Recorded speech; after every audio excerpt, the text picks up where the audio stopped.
Hi, I'm Misty Jones, City Librarian and Director for the San Diego Public Library, and we are so happy to be partnering with the San Diego Unified School District and KPBS for this year's One Book, One San Diego author event for teens. This year marks the 15th year for One Book, One San Diego, and the San Diego Public Library has been a proud partner since the beginning, serving on selection committees, hosting events, but most importantly, connecting the books with the people of San Diego. This year's One Book, One San Diego titles are really special to me because they represent inclusion and human rights, the very values for which libraries stand. I want to thank Judith Heumann for sharing her inspiring story. I want to thank the students and the teachers that are here today for the event. And I want to say a special thanks to those students that submitted videos with their questions and for the educators that supported them. I hope you enjoyed the event.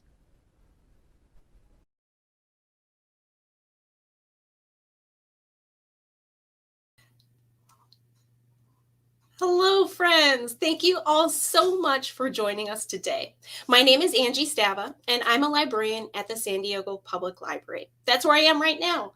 I have brown hair, brown eyes, and today I'm wearing a blue sweater, but also sandals because it's going to be a great day here in San Diego. I'm so pleased to introduce Christine Burke, Ms. Wheelchair America 2022. Christine was born with spina bifida, a condition that impacts spinal cord development.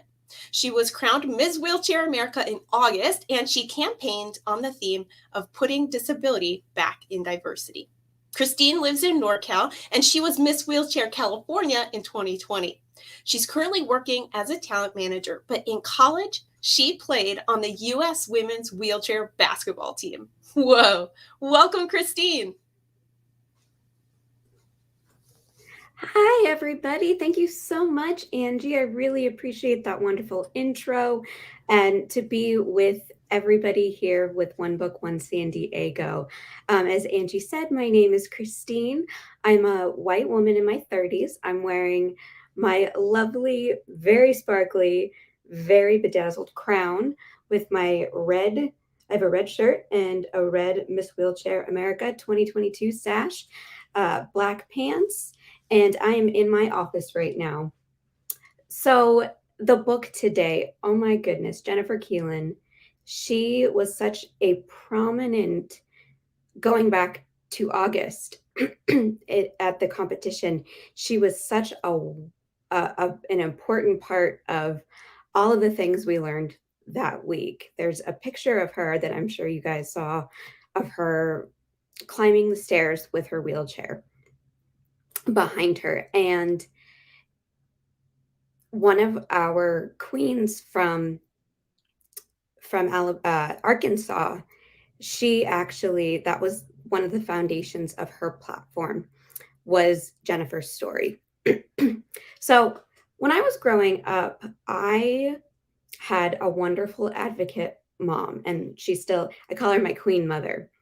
She's the one who helps me, with my hair and my crown. And but behind the scenes, she fought so hard for me to have an experience in school just like all of my friends and peers. Now, in Jennifer's book, she talks about not being able to go to school. I mean, can you imagine not one day, not being able to go and play with your friends at recess, or, read books for read all day. That used to be my favorite event that we did in school, for read all day with your friends, because they thought it would be too hard to have somebody like me who uses a wheelchair in the classroom. And the first day of kindergarten, they actually called my mom and said, sorry, we can't have her come to school today, right when I was getting ready to go out the door. And my mom let me go. And we marched up to the teacher and we said, hello, I'm here for my first day at kindergarten. And they realized, that it's not so scary. And that if you just talk to the person, that it's that you can find a solution. So without the works of Jennifer Keelan and the Americans with Disabilities Act that was passed in 1990. I was 2 years old.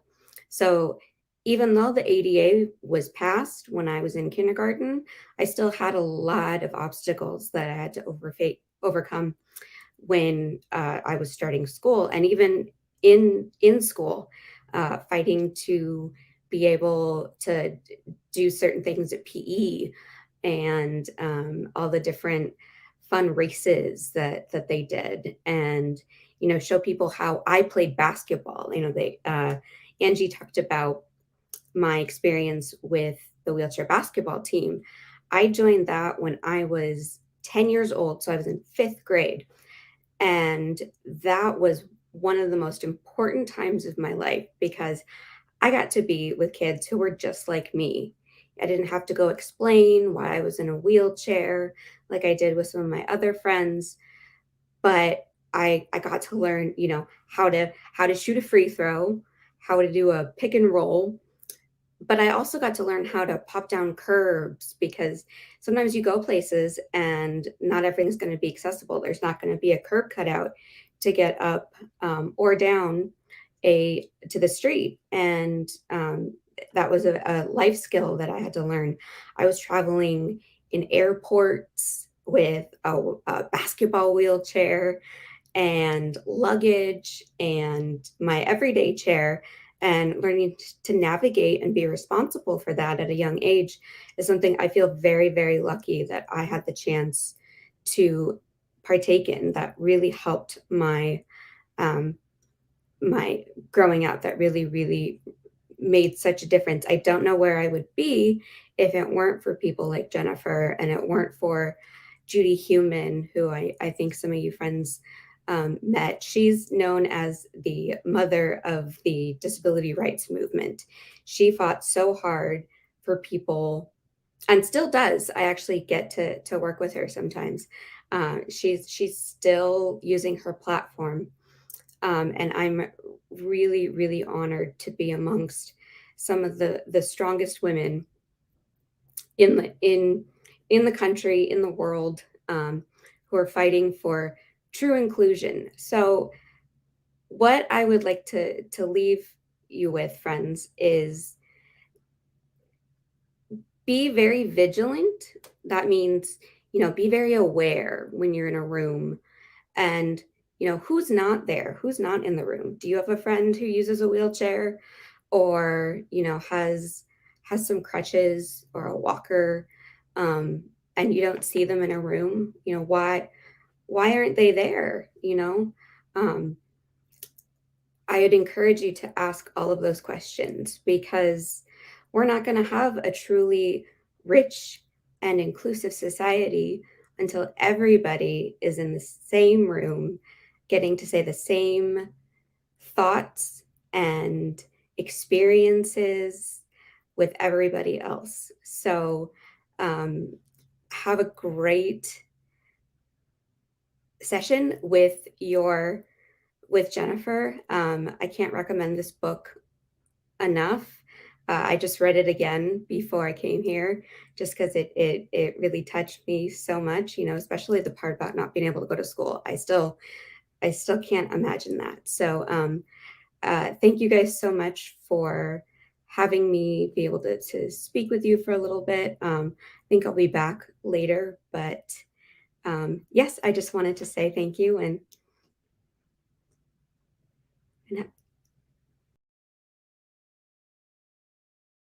As you are supposed to be. I love it. Now I'm happy to introduce Annette Bay Pimentel, the author of All the Way to the Top, which won a Schneider Honor from the American Library Association and is this year's selection for kids. Her other books are award winners too. Annette graduated from UC Berkeley, and in addition to writing herself, Annette teaches other people writing at McDaniel College. Annette and her husband raised 6 children while, get ready for this, while living in 8 states, 4 countries, and 3 different continents. Recently, though, Annette and her family settled in northern Idaho. I'm also happy to introduce Jennifer Keelan-Chaffins, the subject of All the Way to the Top. Jennifer was born with cerebral palsy and became a disability rights advocate at the age of 6 years old. And at age 8, she climbed out of her wheelchair and up the steps of the U.S. Capitol building during the Capitol crawl in support of the Americans with Disabilities Act. Her iconic act earned her a voice within the disability rights movement, and it helped push Congress into finally passing the first ever civil rights legislation for disabled Americans. Jennifer graduated from Arizona State University, and she's currently an educator and motivational speaker. Welcome, Annette and Jennifer.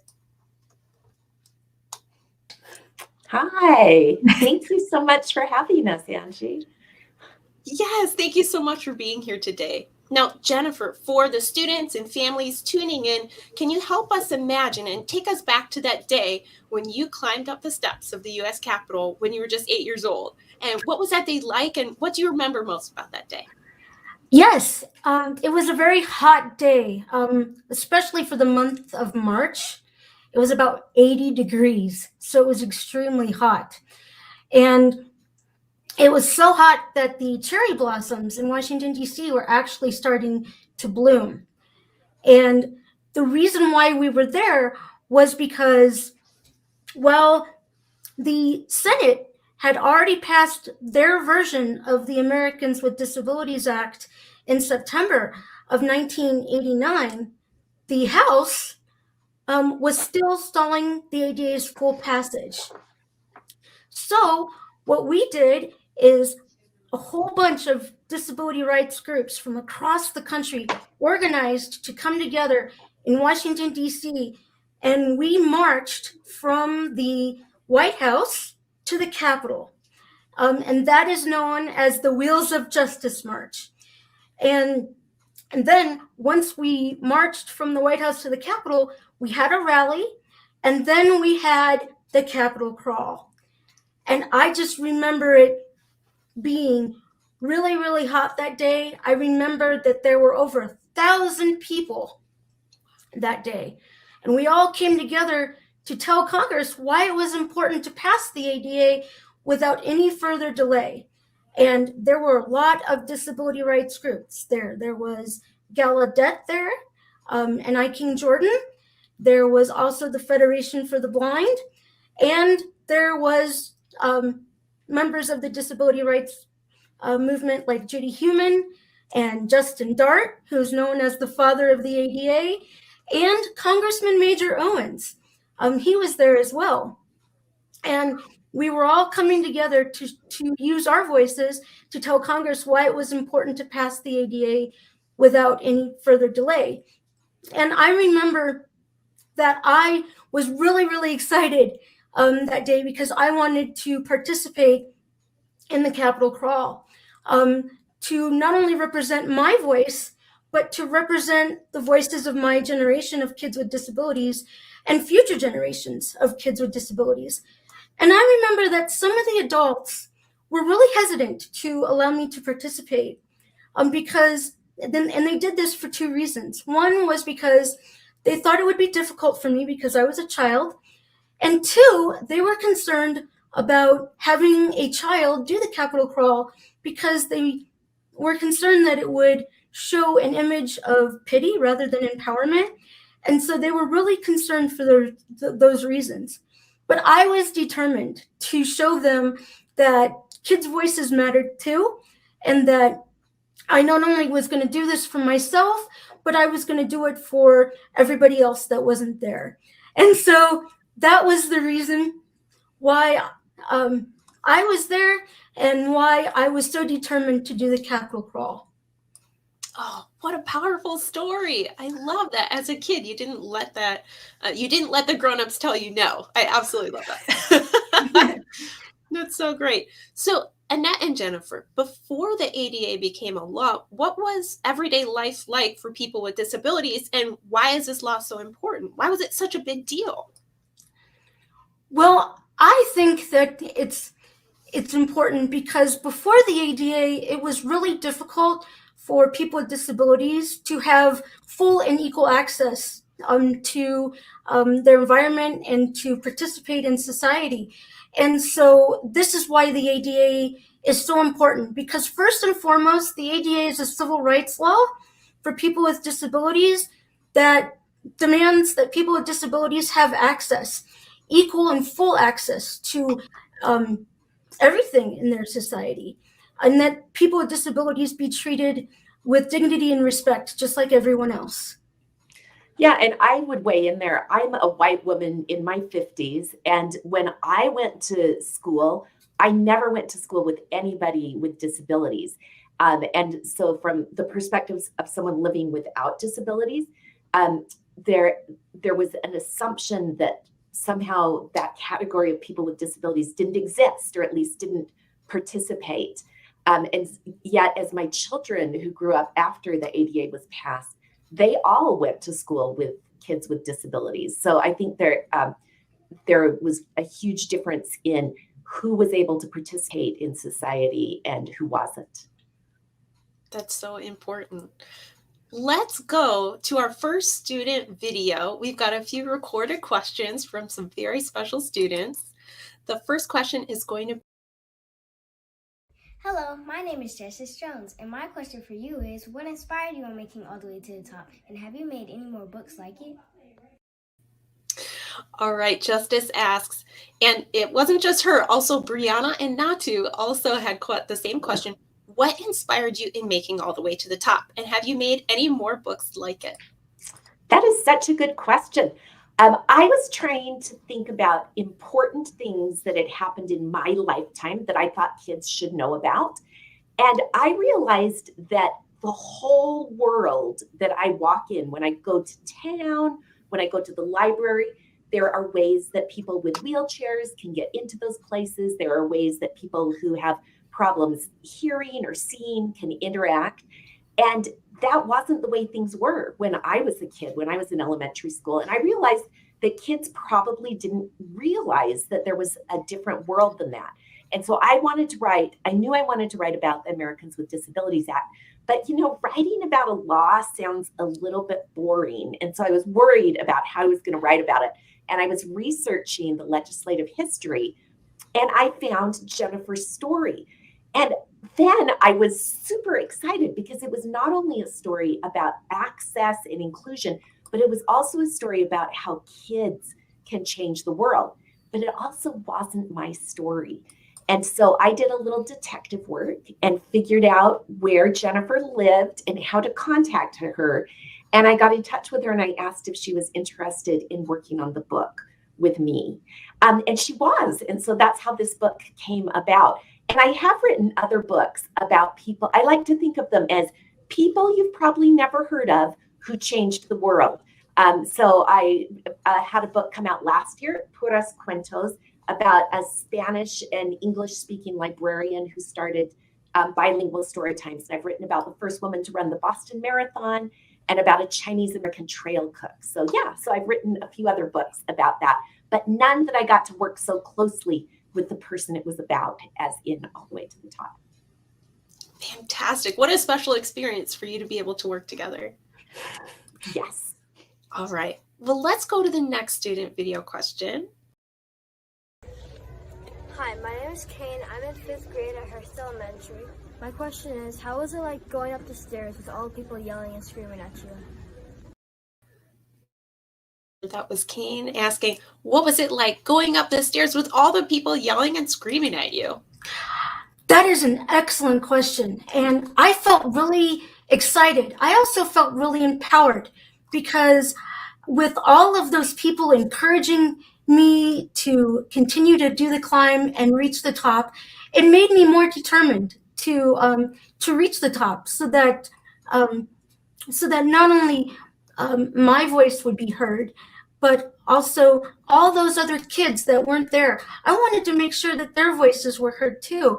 And so, when I had all of that encouragement, it really, really empowered me to continue the climb.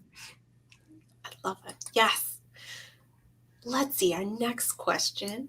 James, and this is for Annette. Hola, mi nombre es James y yo soy un estudiante de Juárez. Y mi pregunta es, ¿te sientes satisfecha con la aceptación de las personas que son diferentes hoy? ¿Y cómo crees que la pandemia de COVID ha afectado esto? Okay, are you satisfied with the acceptance of those who are different today? And how do you think the pandemic has affected this, Annette? James, that is such a good question. And it's one that Jennifer and I really struggled with as we tried to figure out how to close our book.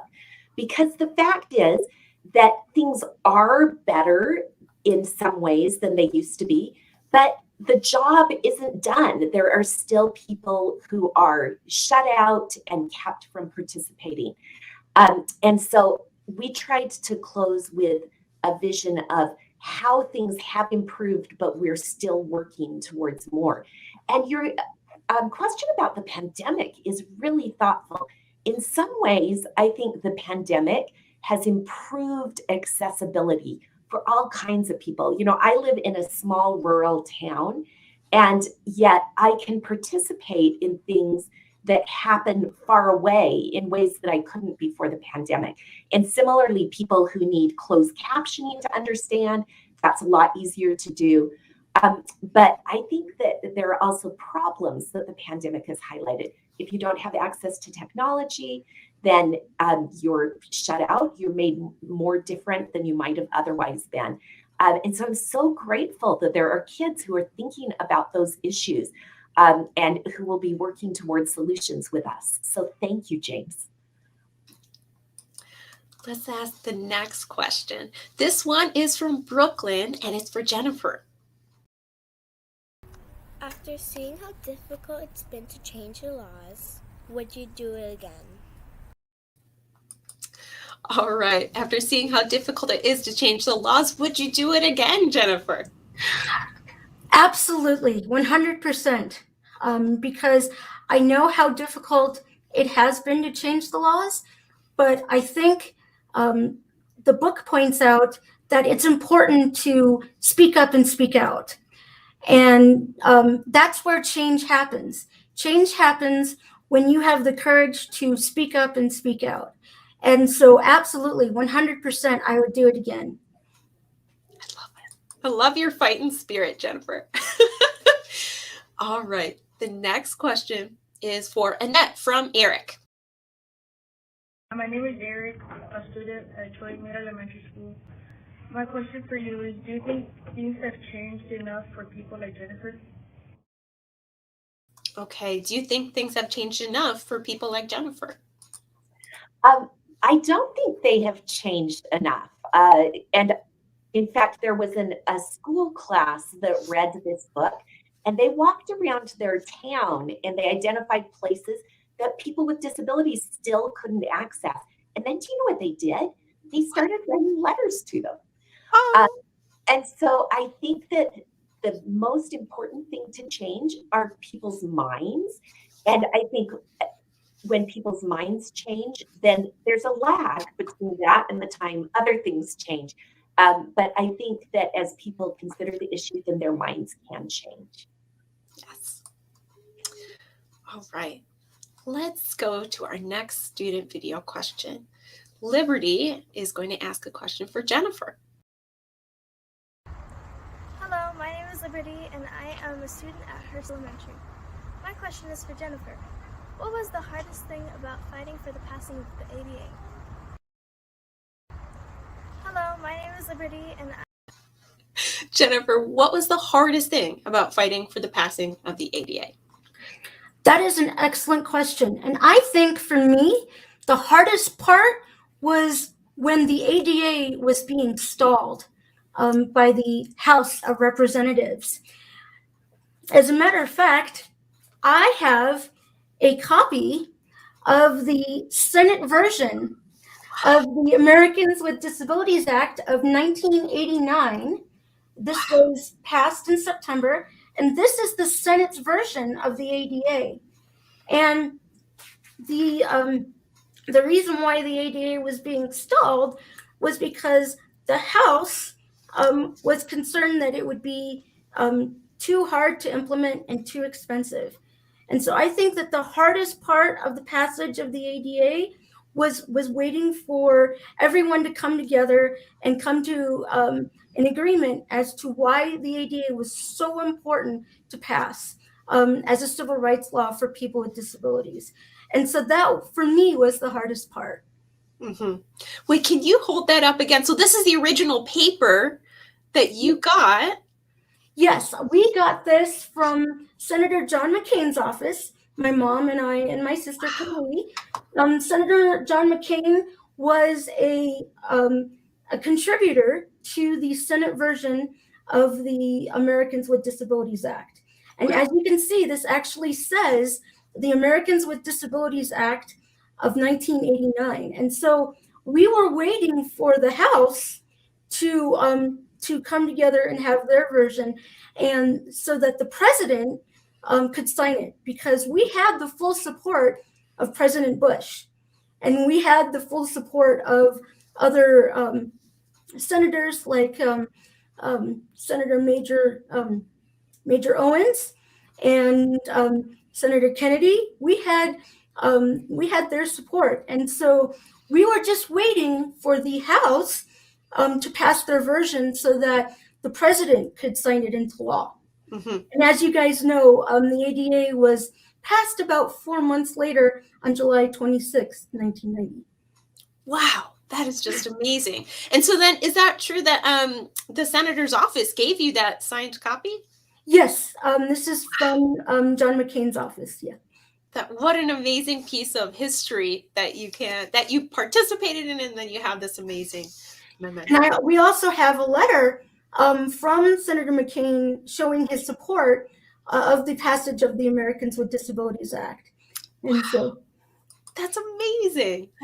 All right, let's go to our next student video question. This is from Irvin for Annette. Hello, my name is Irvin, and my question for the author, Annette Pimentel, is how did you get all the information for the book? All right, Irvin asks Annette, how did you get all the information for the book? That is a great question. I did research. I looked at newspapers and magazine articles from the time, but for this book, most of my information came from Jennifer and from her mother, who were there. And it was wonderful because whenever I had a question as I was working on the book and writing it, and I wondered, then I could just type an email or get on the phone and call them and ask them. And so it was wonderful to work with people who were actually there. Yeah, that's great. Okay, this next question is actually for both Jennifer and Christine. Hi, my name is Bailey Dye from Chesterton Elementary. I want to ask you this question. How does it feel to have a disability, and do your feelings about it change as laws change? Okay, how does it feel to have a disability, and do your feelings about it change as laws change? Do you want to go first, Jennifer? Sure. Yeah. That is an excellent question. And for me, my disability is a part of me. And so my disability gives me strength, it gives me determination, and it has played a pivotal role in shaping me into the person that I am today. And so for me, having my disability is pretty important, and it's pretty essential to the person that I am today. And it helped shape me into the person that I am today. And so I'm very, very proud to be a person with a disability. And Christine? I would echo the exact same sentiments that Jennifer said. You know, both Jennifer and I were, we've had our disabilities for, our whole lives. So it's what we know too, and so we don't know differently. Are there times that it's hard? Yes, very much. Are there times where things are frustrating, or, scary, and going through some things that, kids your guys' age don't have to go through? Yes. But would I change that? No, I've met so many wonderful people. Like I said, I've played wheelchair sports. I've gotten to travel much earlier than a lot of my friends got to. And like Jennifer said, it doesn't define me, but it is a part of me, and I want to celebrate that part. You know, people are so afraid to say the word disabled and disability, and I want to encourage everybody. It's okay to talk about the word, and to say somebody is disabled and has a disability. It's not something I'm ashamed of. Mm-hmm. So I would like to add one more thing. One of the lessons that I first learned as a child from the disability rights leader Justin Dart is that disability is part of the human experience, and so it shouldn't be viewed as a shameful part, because it's a normal part of the human experience. And at some point, everyone may be dealing with that experience in their life, whether it be from, breaking your arm or due to aging. At some point in everyone's life, they are going to be confronted with, the experience of disability. Mhm. And I think it's an amazing point, that sometimes we might forget. All of us might be faced with discrimination from something that we don't expect. And then on the other hand, Jennifer and Christine, your disability is part of your identity, and you'd never change it. Very interesting. Yeah. Let's go to the next question. Annette touched on this a little bit already, but this is from Giselle. And I'm from Choice Mead Elementary School. My question for you is, how did you first hear about Jennifer, and why did it matter to you? Okay, Annette, when did you first hear about Jennifer, and why did it matter to you? Oh, Annette, you're on mute. Sorry about that. I heard about it when I was researching the book. And it mattered because I think kids matter, and what kids do matters a bunch. Absolutely. I love it. Our next question from a student is for Jennifer from Chloe. My name is Chloe. I am a third grader at Baker Elementary, and my question is, how did you stay brave and how were you confident? Chloe asks, how did you stay brave and how are you confident? You are very confident. That is an excellent question, Chloe. I think that for me, especially as a young child, I had a lot of teachers and mentors growing up, especially in the disability rights movement. Those teachers were Justin Dart Jr., who's known as the father of the ADA, Judy Heumann, and she's known for the 504 sit-in protest. And I also met Ed Roberts, and he was the leader of the independent living movement. These were my teachers and my mentors growing up, and they taught me not just how to fight for my civil rights, but they also taught me how to fight for the civil rights of others. And I think that the lessons that they taught me, along with the lessons that my family taught me, played a pivotal role in shaping me into the person that I am today and helping me be that confident person. And so I owe a lot of who I am today because of the lessons that they taught me. I love that, Jennifer, because you obviously learned so much from your role models, but today you are yourself a role model. So it's just a circle. All right. The next question for Annette is from Desiree. Hola, yo soy Desiree y yo soy en quinto grado y iba a la escuela Juárez. Esa es mi pregunta para la autora. ¿Por qué crees que es importante crear conciencia sobre las luchas que enfrentan las personas con discapacidades? It's important to create awareness about the challenges that people with disabilities face. I think it's important to understand the challenges that people with disabilities and other kinds of challenges too that people face so that we can have compassion for each other.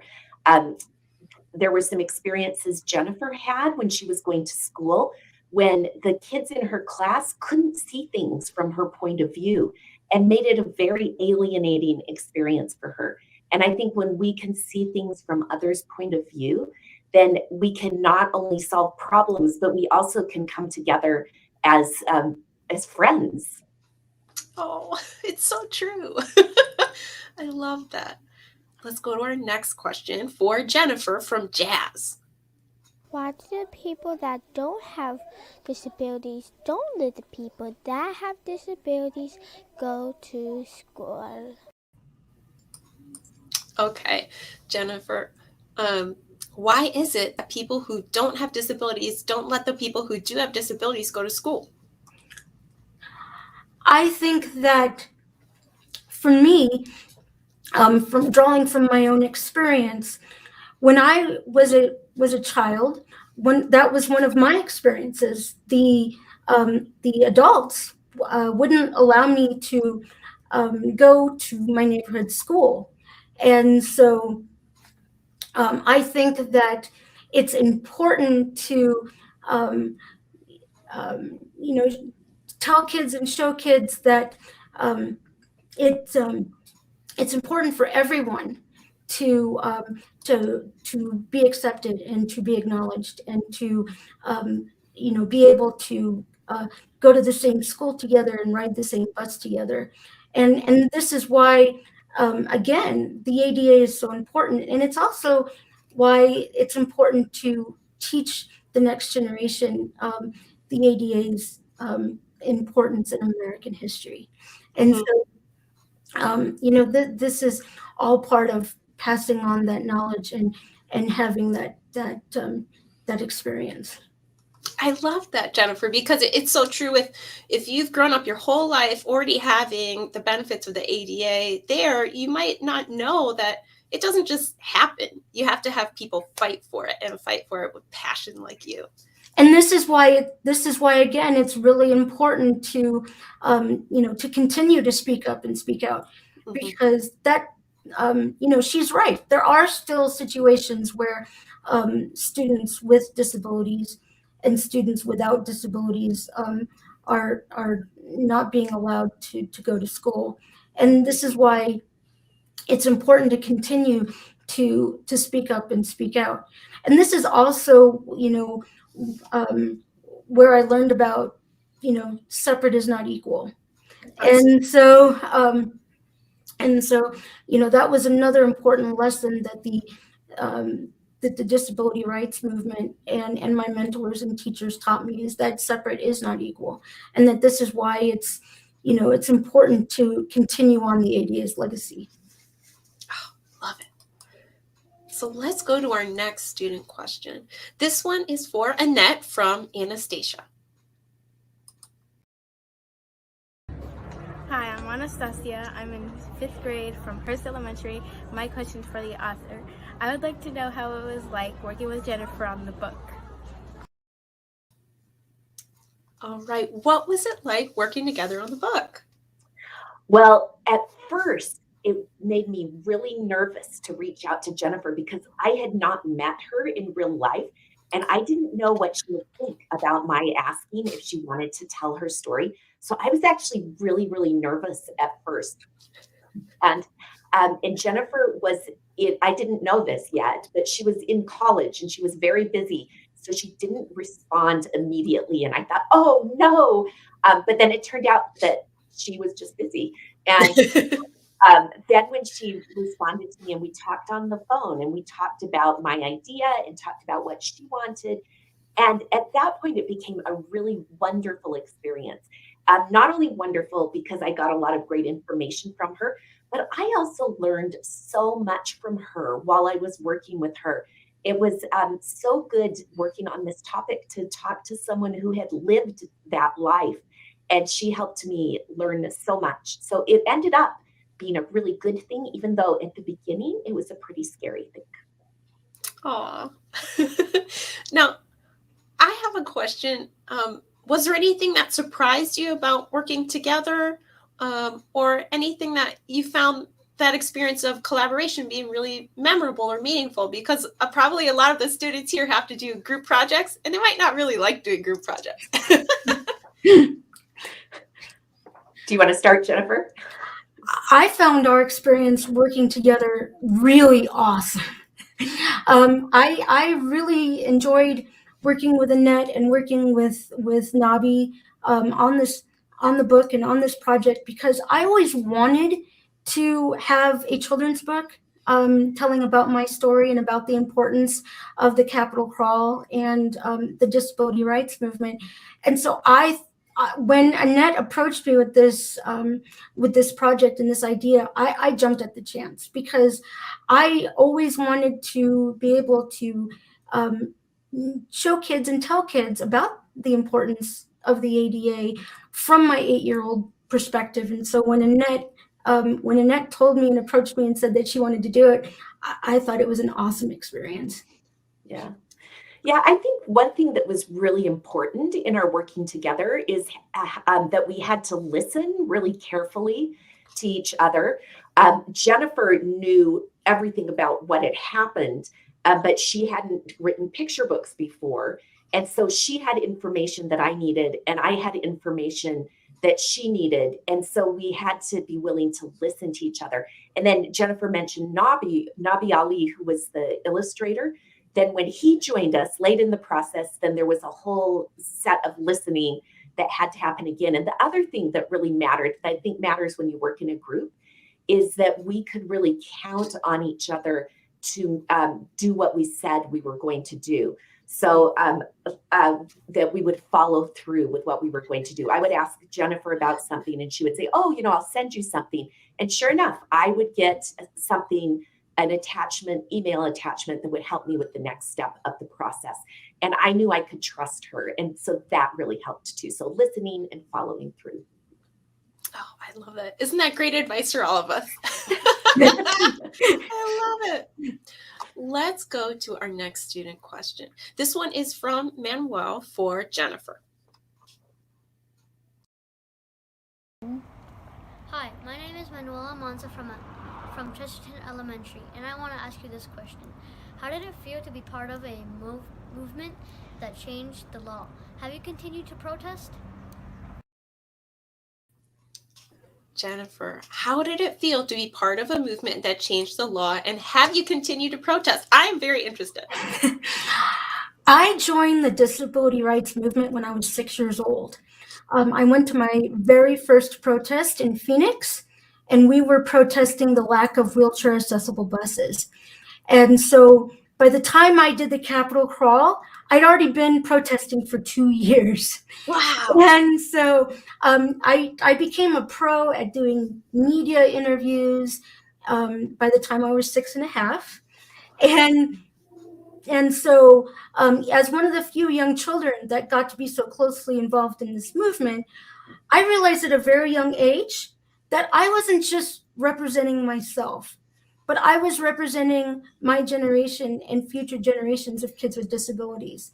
And so I took my involvement in the disability rights movement very, very seriously, because I knew that I was, that the part that I would play and the part that I was playing, not just for myself, but for others, was very, very important. And so even at a young age, I realized that this was not just about myself, but it was about others as well.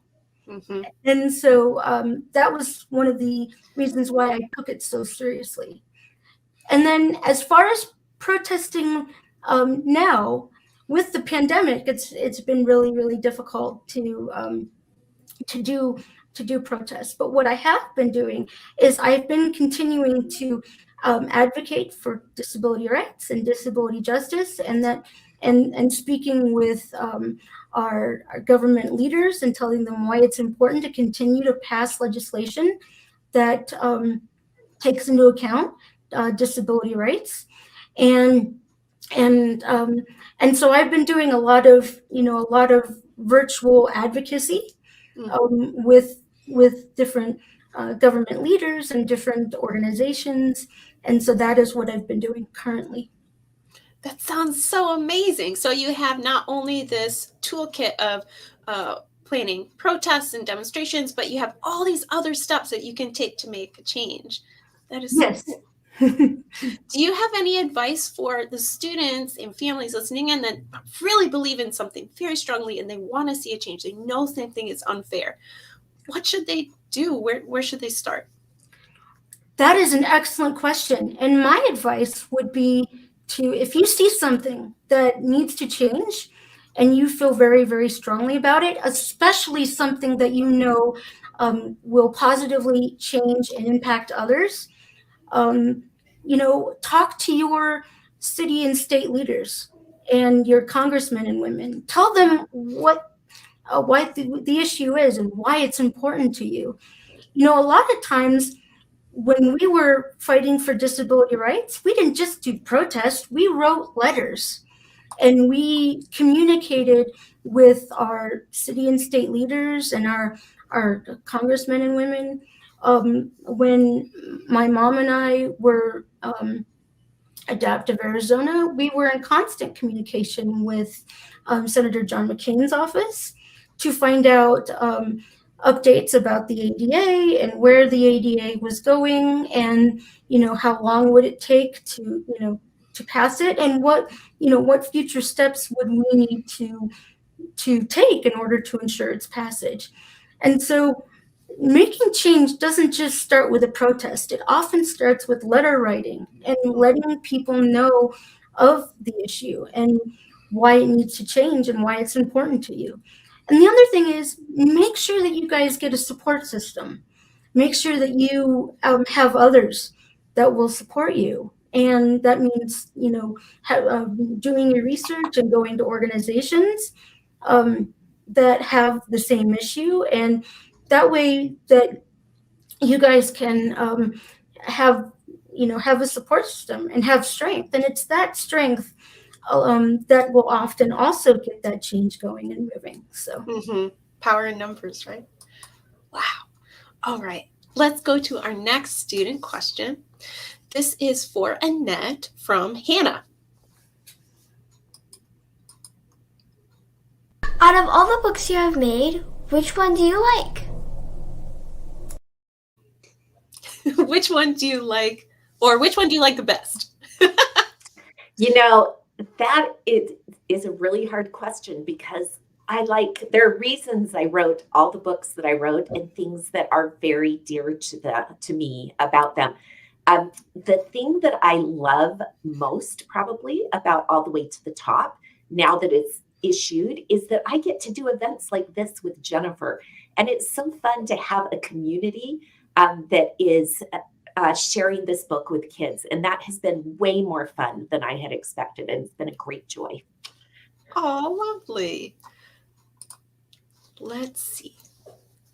Let's go to our next student question. This one is for Jennifer from Benjamin. Question is, how are you so brave to stand up for others? How are you so brave, Jennifer? Well, I think that for me, it has been a combination of having a really good support system, starting with my family, and having really good teachers and mentors, and being able to learn from them and be able to be empowered and inspired by them, because the lessons that they taught me inspired me and empowered me to share those lessons with others. And so that's what I think encouraged me the most.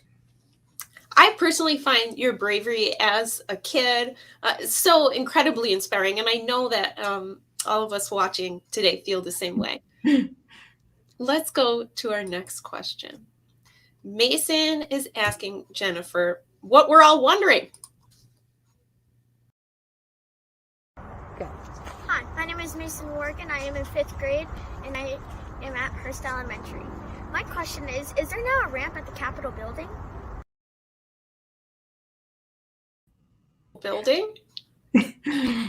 Yes, yes, there is a ramp now at the Capitol building. Now, was it truly inaccessible at the time of the Capitol crawl? I believe that there may have been like a service ramp, but the building itself, no, it was not. Oh, yeah. It was not accessible.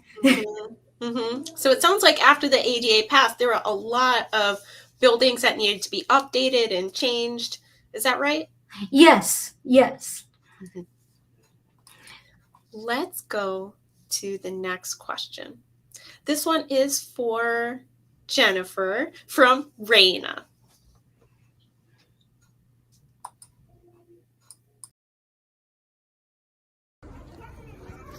Hi, my name is Raina, and I am in 5th grade, and I go to Hearst Elementary, and my question is for Jennifer. And my question is, was it hard to connect with new people without them judging you?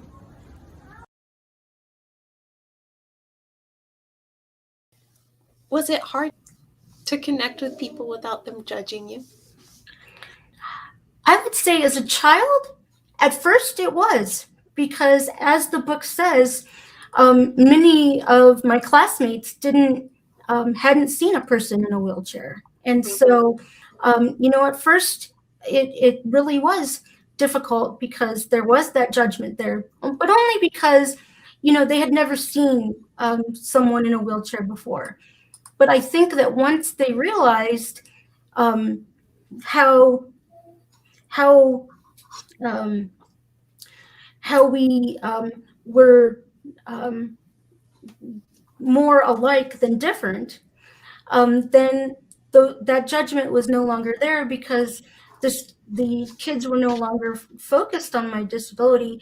They just saw me as a fellow classmate who could do things with them like music and choir. And so, I think that that at first that judgment was there, but once they got to know me and once they realized how we were more alike than different, that judgment disappeared very quickly. I love that. And I think it's so important for all of us to remember, kids and grown-ups, that a lot of strangers that we meet, maybe we're nervous or shy, but as soon as you get to know even just a little bit, they're just friends you haven't met yet. Exactly. All right.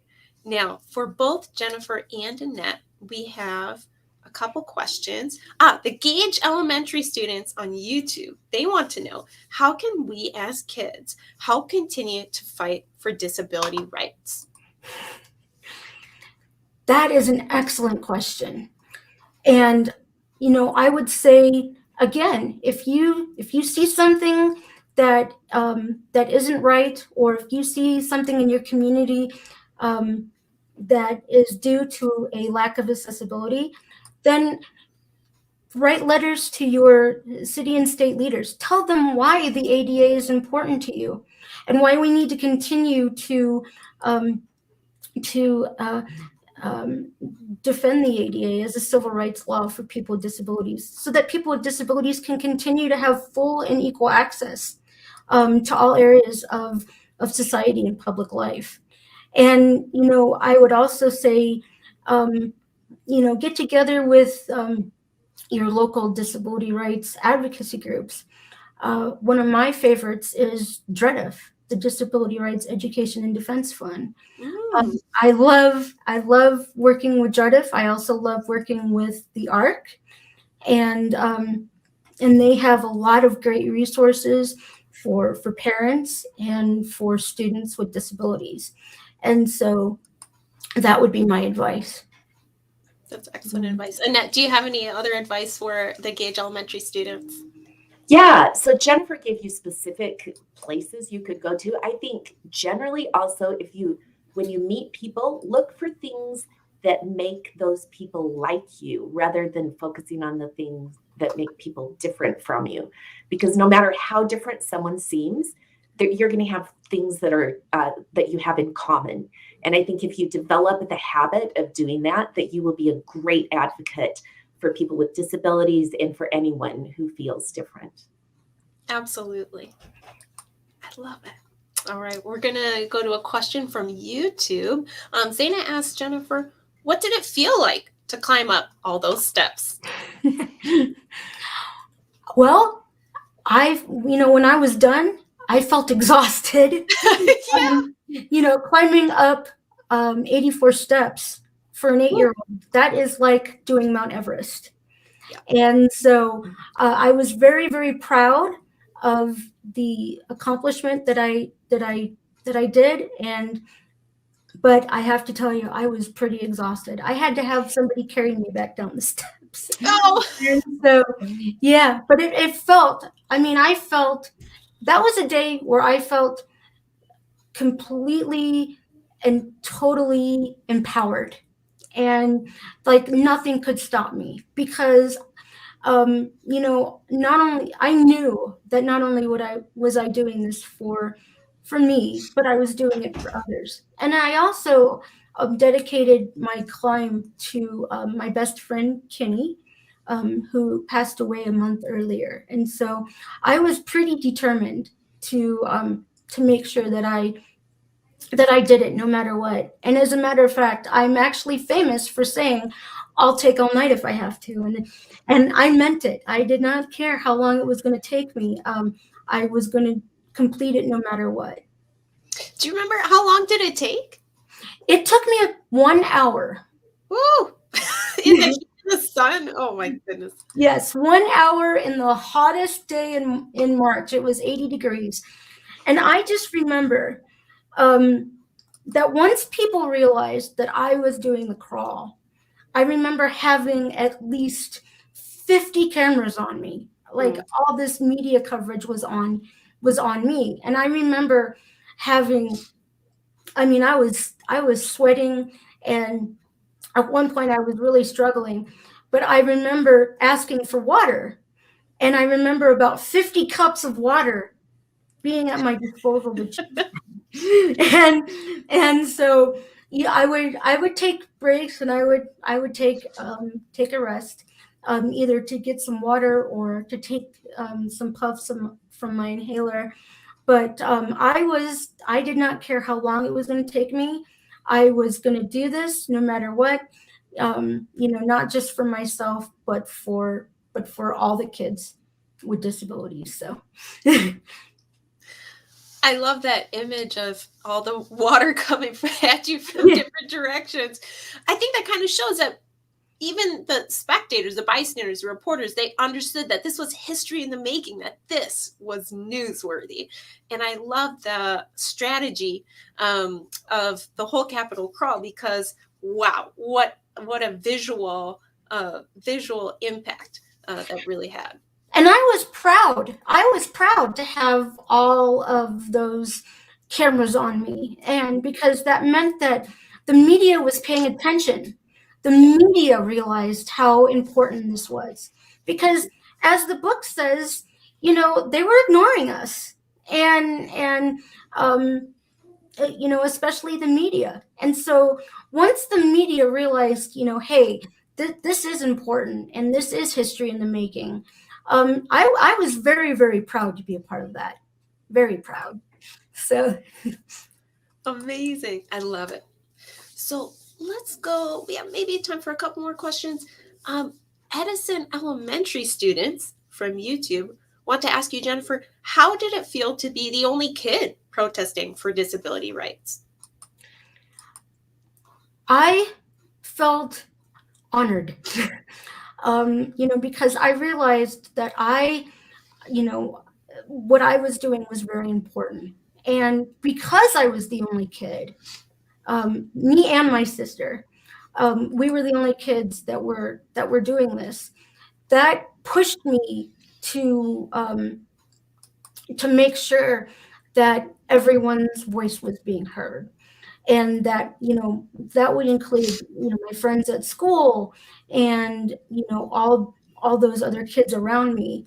I wanted to make sure that their voices were heard, because their voices were just as important as mine. Mm-hmm. And, often kids with disabilities, they feel ignored. And me being a kid with a disability, I knew how they felt. And that was another reason why it pushed me to make sure that that everyone's voice was heard, including kids, because kids' voices matter too. Mm-hmm. Oh, so important to remember. That's what I think makes this book so powerful, and your story is so powerful. So thank you so much for bringing that to us. To share this story is so special. Mr. Jackson on YouTube from I Have Virtual Academy, from one of his students, asks, how did Jennifer remember those thoughts of how to be brave, even though the adults said she couldn't climb up? I was determined to make sure that that kids would be represented. And during the Capitol crawl, when some of the students or some of the adults didn't want me to do it, I remember having a heart-to-heart talk with Wade Blank, who is the co-founder of Adapt Colorado. And I told him, I said, Wade, I need to climb the steps, not just for me, but for all of the kids, because, I want to make sure that I'm not just representing myself, but representing their voices too. And this is why I need to climb the steps. And I was pretty upset at the adults for not wanting me to do the crawl. Yeah. And Wade said, well, Jennifer, you need to do what's in your heart. And Wade was a very important person in my life. He was a freedom writer. He worked with Dr. Martin Luther King, and he knew about the importance of the civil rights movement. And he took the lessons that he learned from the civil rights movement and applied them to the disability rights movement. Mm-hmm. And so did Justin. And so this is why, this is part of the lessons that I learned, part of my upbringing. These were the people that helped raise me. And he said to me, then you need to do what's in your heart. And he took Mom aside and he said, come on, Mom, don't look back. Don't look back. By the time my mom looked back, there was this huge roar in the crowd, and I was already halfway up the steps. So, I was pretty determined to do it, no matter what. And then, when Wayne and I had that heart-to-heart discussion, that just reassured me, hey, we need to do this. And so I love it. Oh my goodness. What an amazing story. Well, we're going to have to stop there for now. I feel like we could listen to amazing stories from you all for all day long. But thank you so much, Jennifer, Annette, and Christine, for joining us today. What an amazing, amazing hour we've had. I also want to give a big thank you to all of the funders who make One Book possible. Because of them, we are able to have events like this. And this year, we've purchased and distributed close to 6,000 books throughout San Diego and Imperial County. And of course, I want to thank our amazing partners that work together all year round to make this program what it is. One Book, One San Diego. And I would be remiss if I didn't thank all of the teachers for taking time out of their busy days to help the students you saw here recording their questions for our special guests. In these times of virtual events, these videos give us such a great chance to better connect with all of you. Thank you, everyone, and have a wonderful, lovely day.